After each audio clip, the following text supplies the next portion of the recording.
اعوذ باللہ من الشیطان الرجیم بسم اللہ الرحمن الرحیم الحمد للہ رب العالمین والصلاة والسلام علی سیدنا محمد وآلہ الطاہرین اللہم صل علی محمد وآل محمد وعجل فرجہم۔ سب سے پہلے تو امام زمانہ عجل اللہ تعالی فرجہ الشریف اور آپ تمام عزیزان کی خدمت میں شہادت امام محمد باقر علیہ السلام کی تعزیت پیش کرتا ہوں۔ امام محمد باقر علیہ السلام کا زمانہ ایسا تھا جس میں خلفاء نے تشیع کی طرف توجہ اور تشیع کو پریشر میں رکھنا کم کر دیا تھا، اور اس کی وجہ یہ تھی کہ امام باقر کے زمانے کے خلفاء کو خلافت نہایت آسانی سے نصیب ہوئی تھی۔ ان کو اس آسانی سے ملنے والی خلافت کی قدر و قیمت نہیں معلوم تھی، لہٰذا وہ اپنی عیاشی میں اور اپنی لہو و لعب میں مصروف تھے، اور ان کی خلافت کو، ان کی حکومت کو جو خطرات لاحق تھے اس کی طرف ان کی توجہ نہ تھی۔ اور ساتھ ساتھ اس زمانے میں جو بغاوتیں ہوئی تھی، جن لوگوں نے قیام کیا تھا اس حکومت بنی امیہ کو ختم کرنے کے لیے اور کربلا کے واقعے کا انتقام لینے کے لیے جو قیام اور جو بغاوتیں ہوئی، ان تمام بغاوتوں کو خاموش کر دیا گیا تھا۔ لہٰذا خلفاء کو اس لحاظ سے سکون تھا، اور وہ امام علیہ السلام کی طرف زیادہ توجہ نہیں دے رہی تھی، بلکہ وہ خلافت اور مال و دولت کی وجہ سے جو لہو و لعب اور عیاشی کی صورتحال پیش آتی ہے وہ اسی میں ہی مشغول تھے۔ امام باقر علیہ السلام نے اس فرصت سے نہایت استفادہ کیا، اور امام علیہ السلام نے اس زمانے میں جو غلط اسلام لوگوں کے ذہنوں میں اور دلوں میں بٹھایا گیا تھا اس کو ٹھیک کرنے کی نہایت کوشش کی گئی۔ حد یہ ہے کہ خلفاء نے علماء کو اپنے درباروں میں جمع کیا ہوا تھا، اور خلفاء اپنے من پسند احادیث اور اپنے من پسند احکامات کو ان علماء کے ذریعے لوگوں کے ذہنوں میں ڈالا کیا کرتے تھے، اور اس کا نتیجہ یہ ہوا کہ بات یہاں تک آ پہنچی کہ ایک عالم نے حتیٰ یہ کہہ دیا کہ اگر کوئی خلیفہ ظلم و جور سے، قتل و غارت گری سے اور ہر غلط طریقے سے، کسی بھی غلط طریقے سے خلافت تک آ پہنچے تو اس کی خلافت مشروع ہے اور وہ مسلمانوں کا خلیفہ ہے۔ یعنی اس حد تک معاشرے کو گمراہی میں ڈالا گیا تھا، اور اس طرح کے احادیث اور اقوال کو لوگوں کے ذہنوں اور دلوں میں ڈال دیا گیا تھا۔ اور امام باقر علیہ السلام نے اپنے زمانے میں ایک جو چھوٹ امام کو نصیب ہوئی تھی خلفاء کے سمت سے، اس چھوٹ سے استفادہ کرتے ہوئے لوگوں کے دلوں اور ذہنوں میں حقیقی اسلام کو پہنچانے کی کوشش کی، اور امام نے اپنے اطراف میں علماء کو جمع کیا، حقیقی علماء کو، ایسے افراد کو جمع کیا جو حقیقی اسلام کو سمجھنا چاہتے تھے۔ حتیٰ امام علیہ السلام کے اندر جذابیت اتنی زیادہ تھی کہ روایات میں یوں آیا ہے کہ جو شخص بھی حقیقت طلب ہوتا اور اپنے ذہن اور قلب کو اس نے تالا نہیں لگایا ہوا ہوتا کہ میں امام کی بات کو قبول نہیں کروں گا یا کسی بھی طرح امام کی بات کو نہیں مانوں گا، یعنی وہ جو آزادانہ سوچ رکھتا، جو بھی شخص آزادانہ سوچ رکھتا اور حقیقت کو ماننے کو تیار ہوتا، وہ جب امام کے ساتھ 2-3 دن گزارتا تو امام کا عاشق بن جاتا اور امام سے الگ ہونے کے لیے تیار نہ ہوتا۔ امام علیہ السلام نے لوگوں کے درمیان علم کو اور حقیقی خلافت کو اور امامت کو پہچنوایا۔ ساتھ ساتھ امام علیہ السلام نے اپنے اطراف میں اپنے خاص محفل کے اندر ایسے افراد کی تربیت فرمائی جو اصحاب سر سے معروف تھے۔ اصحاب سر یعنی وہ افراد جو امام کے رازدار تھے، جو امام کے رازوں سے آشنا تھے اور امام کے اہداف سے آشنا تھے۔ امام علیہ السلام انہیں اپنے راز بیان فرماتے تھے اور انہیں خاص تربیت فرماتے تھے، اور وہ افراد ایسے تھے جو امام کے کم ترین اشارے پر امام کے ہدف کو اور امام کے بات کو سمجھ جاتے تھے اور اس کے مطابق عمل کرتے تھے۔ ان افراد میں سے ایک فرد جابر ابن یزید جعفی ہے۔ اس کے بارے میں یوں ملتا ہے کہ نعمان ابن بشیر کہتا ہے کہ میں جابر ابن یزید جعفی کے ساتھ حج پر گیا، اور حج پر جابر نے امام محمد باقر علیہ السلام کی خدمت میں حاضر ہو کر امام سے استفادہ کیا، یہاں تک کہ ہمارے واپسی کے ایام آ گئے اور اس نے امام سے خدا حافظی کر اس حالت میں جس میں وہ بہت خوش تھا، امام سے خدا حافظی کر کے ہم لوگ کوفہ کی طرف روانہ ہوئے۔ جب ہم کوفہ کی طرف روانہ تھے تو ایک منزل ایسی آئی جس منزل میں جابر کے لیے ایک خط آیا۔ جابر نے اس خط کو دیکھا اور دیکھنے کے بعد اس خط کو چوما اور اس خط کو اپنے آنکھوں پہ لگایا اور اس خط کو کھول کر پڑھا۔ خط کو پڑھتے پڑھتے جابر کا چہرہ جو ہے وہ اترتا گیا، یہاں تک کہ اس کا چہرہ پوری طرح اتر گیا، اور اس کے بعد ہم کوفہ کی طرف روانہ ہو گئے۔ جب ہم کوفہ پہنچے تو اس کے پہنچنے کے اگلے دن میں نے جابر کے ساتھ جو دوستی تھی اس کو نبھانے کے لیے جابر کے گھر گیا، تو میں نے یہ دیکھا کہ جابر ایک لکڑی کے اوپر سوار ہے اور گھوڑے کی آواز نکال کر اپنے محلے میں گھوم رہا ہے اور بچے اس کے اطراف چکر لگا رہے ہیں۔ مجھے یہ منظر دیکھ کر نہایت تعجب ہوا اور میں واپس اپنے گھر چلا گیا۔ کچھ دنوں بعد یہ خبر آئی کہ خلیفہ نے حاکم کوفہ کو ایک خط لکھا ہے اور اس خط میں یہ بیان کیا ہے کہ جابر ابن یزید جعفی نامی شخص کو جہاں پر بھی ملے اسے گرفتار کرو اور اس کا سر قلم کر کے میرے لیے بھیج دو۔ جیسے ہی حاکم کوفہ کو یہ خبر پہنچی،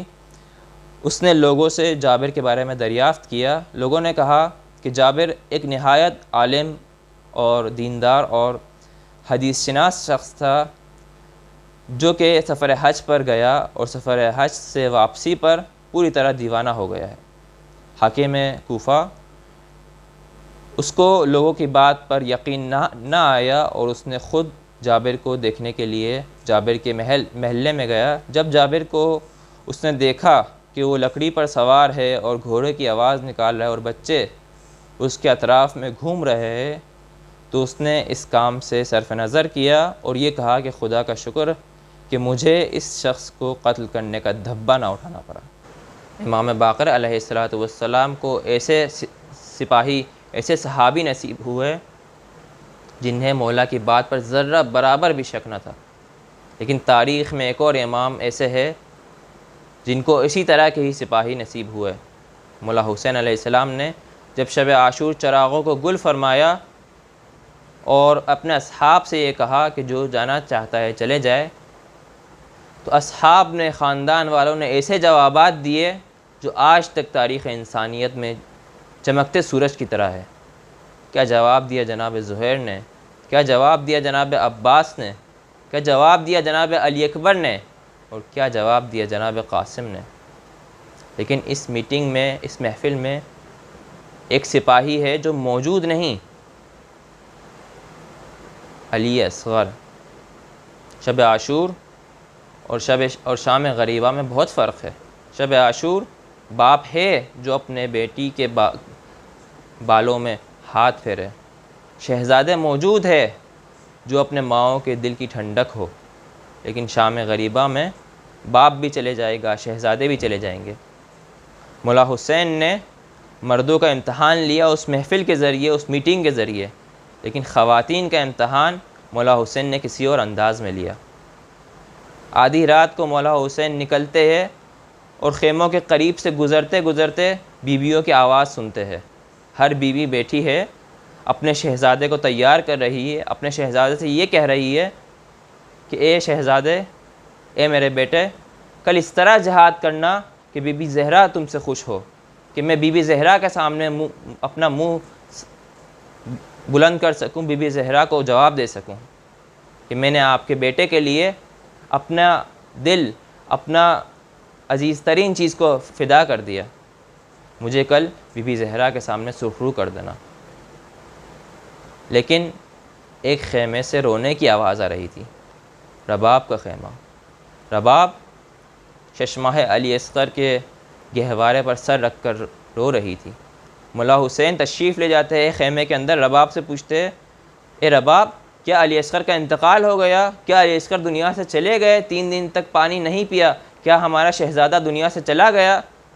رباب فرماتی ہے، نہیں، علی اصغر دنیا سے نہیں گیا، لیکن میں یہ سوچ رہی تھی کہ ہر بیوی کے پاس ایک سپاہی موجود ہے، ہر بیوی کے پاس ایک جوان موجود ہے جو جا کر میدان کربلا میں اپنی شہادت پیش کرے گا۔ کل ہر بیوی قیامت کے دن جناب زہرا کے سامنے اپنا سر دکھا سکتی ہے، اپنا آپ کو سربلند دکھا سکتی ہے کہ میں نے آپ کے لال کے لیے اپنے لال کو فدا کیا۔ لیکن مولا، خدا نے مجھے اس گھرانے میں ہر چیز عطا کی، لیکن مجھے جہاد کے لیے کوئی بیٹا عطا نہیں کیا۔ میرے پاس 2 فرزند ہیں، سکینہ اور علی اصغر۔ سکینہ لڑکی ہے، لڑکیاں میدان میں نہیں جا سکتی، اور ششمہا علی اصغر اتنا چھوٹا ہے کہ گھٹنیوں چلتے ہوئے بھی میدان کی طرف نہیں جا سکتا۔ نہیں معلوم مولا حسین نے کیا جواب دیا ہوگا، لیکن میرا دل یہ کہتا ہے کہ بی بی کے سامنے ہاتھ جوڑ کر یہ کہوں کہ بی بی، کل سکینہ اور علی اصغر ایسا جہاد کریں گے کہ پوری دنیا، پوری تاریخ عباس و علی اکبر کا جہاد بھول جائے گی۔ یہ صرف ایموشنل جملات نہیں، یہ صرف ایموشنل باتیں نہیں، یہ حقیقی بات ہے کہ جب علی اصغر نے میدان کربلا میں جا کر اپنی ننھی زبان کو اپنے ہونٹوں پہ پھیرا، اشقیاں کا لشکر منہ پھیر پھیر کر رو رہا تھا۔ عاشور کا دن نمودار ہوا، ایک کے بعد ایک شہداء آتے گئے، سپاہی آتے گئے، شہید ہوتے گئے، یہاں تک کہ مولا حسین ٹیلے پر چڑھ کر یہ فریاد بلند کرتے ہیں، حل من ناصر ینصرنی، آیا کوئی ہے جو میری مدد کو آئے؟ سپاہیوں کی طرف سے، دشمن کی طرف سے تو کوئی جواب نہ آیا، لیکن خیموں میں سے رونے کی آواز آنے لگی۔ مولا حسین خیموں کی طرف تشریف لے جاتے ہیں، دریافت کرتے ہیں کہ ماجرا کیا ہے۔ جواب دیا جاتا ہے کہ جیسے ہی آپ نے استغاثے کی فریاد بلند کی، علی اصغر نے خود کو جھولے پر سے زمین پر گرا دیا۔ شاید علی اصغر یہ کہنا چاہ رہے ہو، ارے بابا، آپ کو ابھی تک ایک سپاہی موجود ہے، جب تک میں موجود ہوں آپ استغاثے کی فریاد بلند نہ کریں۔ مولا حسین جناب علی اصغر کو اپنے ہاتھوں میں لیتے ہیں اور اسے میدان کی طرف لے جانے لگتے ہیں، لیکن رباب یہ کہتی ہے کہ کچھ لمحوں کے لیے علی اصغر کو میرے ہاتھوں پہ دے دے۔ مولا حسین علی اصغر کو رباب کے سپرد کرتے ہیں، رباب جا کر علی اصغر کے آنکھوں میں سرما پھیرتی ہے، لباس تبدیل کرتی ہے، بال بناتی ہے، اور اس کے بعد اسے مولا حسین کے سپرد کرتی ہے، فرماتی ہے، میرا بیٹا امام علی کا بیٹا ہے، مولا علی کا بیٹا ہے، علی کی طرح میدان میں جائے گا، ایک پکے سپاہی کی طرح میدان میں جائے گا۔ مولا حسین علی اصغر کو میدان میں لے جاتے ہیں اور یہ کہتے ہیں کہ اے اصغر، آپ خود ہی اپنی درخواست، پانی کی درخواست ان اشقیاء کے سامنے پیش کرے۔ مولا جناب علی اصغر اپنی ننھی زبان کو نکال کر، سوکھی زبان کو نکال کر اپنے ہونٹوں پر پھیرنا شروع کر دیتے ہیں۔ اشقیاء کا لشکر منہ پھیر پھیر کر رونے لگتا ہے۔ ہرملہ عمر سعد گھبرا جاتا ہے، ہرملہ کے پاس آتا ہے اور یہ کہتا ہے، اقطع کلام الحسین، حسین کی بات کو کاٹ دو، اگر نہیں کاٹا تو ہمارے فوج میں بغاوت پیش آ جائے گی۔ ہرملہ 3 بھال کا تیر اٹھاتا ہے جو گھوڑے کی گردن کو توڑنے کے لیے استعمال کیا جاتا ہے۔ ہرملہ تیر کو کمان میں جوڑتا ہے، پھینکنا چاہتا ہے کہ اس کے ہاتھ لرز جاتے ہیں، تیر زمین پر گر جاتا ہے۔ دوسری دفعہ تیر کو جوڑتا ہے، پھینکنا چاہتا ہے کہ ہاتھ لرز جاتے ہیں، زمین پر گر جاتا ہے۔ تیسری دفعہ بھی یہی ماجرا ہوتا ہے۔ سنان آ کر ہرملہ سے کہتا ہے کہ اے ہرملہ، اگر پورے عرب میں مجھ سے پوچھا جائے کہ سب سے اچھا، سب سے شجاع تیر انداز کون ہے تو میں تیرا نام لوں گا۔ ایک ششماہ بچے سے ڈر گیا؟ حرملہ کہتا ہے ششماہے بچے کی بات نہیں، میں جب بھی تیر کو کمان میں جوڑتا ہوں اور تیر کو پھینکنا چاہتا ہوں، خیمے کا ایک پردہ ہٹتا ہے، ایسا محسوس ہوتا ہے کہ اس کی ماں اپنے بچے کے دیدار کی مشتاق ہے، اپنے بچے سے امید لگائی ہوئی ہے، مجھ سے برداشت نہیں ہوتا، میرے ہاتھ کانپ کر تیر زمین پر گر جاتے ہیں۔ زنان کہتا ہے میں تیرے آنکھوں پر ہاتھ رکھتا ہوں اور اس کے بعد تو تیر چلا۔ حرملہ کا تیر چلتا ہے، علی اصغر کے گلے سے پیوست ہوتا ہے، علی اصغر کا گلا چھت جاتا ہے، خون رواں ہوتا ہے۔ مولا حسین علی اصغر کے خون کو اپنے ہاتھوں میں، اپنے چلوں میں لیتے ہیں، آسمان کی طرف پھینکنا چاہتے ہیں، آسمان سے آواز آتی ہے